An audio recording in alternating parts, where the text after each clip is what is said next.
తెలుగు చలనచిత్ర చరిత్రలో అరుదైన రికార్డులు సాధించిన చిత్రాల్లో ప్రేమాభిషేకం స్థానం ప్రత్యేకమైంది. ప్రేమ కథా చిత్రాల్లో ఒక కొత్త ఒరవడిని నెలకొల్పి ఈ సినిమా సంచలన విజయం సొంతం చేసుకుంది. నట సామ్రాట్ అక్కినేని నాగేశ్వరరావు, దర్శకరత్న దాసరి నారాయణరావు కాంబినేషన్కు శిఖరాగ్ర స్థాయి అని చెప్పదగిన చిత్రం ఇది. కమర్షియల్గా చారిత్రక విజయం సాధించడంతో పాటు క్లాసిక్గా కూడా ప్రశంసలు అందుకోవడం ప్రేమాభిషేకం చిత్రం విషయంలోనే జరిగింది.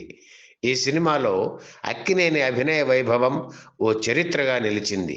విషాదాంత ప్రేమ కథతో ప్రేమాభిషేకం స్థాయి విజయాన్ని చూసిన చిత్రం మరొకటి కనిపించదు.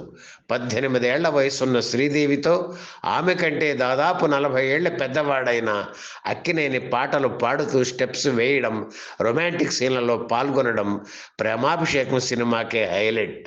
అక్కినేని పుట్టినరోజున ప్రారంభమైన ప్రేమాభిషేకం చిత్రం ఆయన పెళ్లి రోజు అయిన ఫిబ్రవరి 18న విడుదల కావడం విశేషం.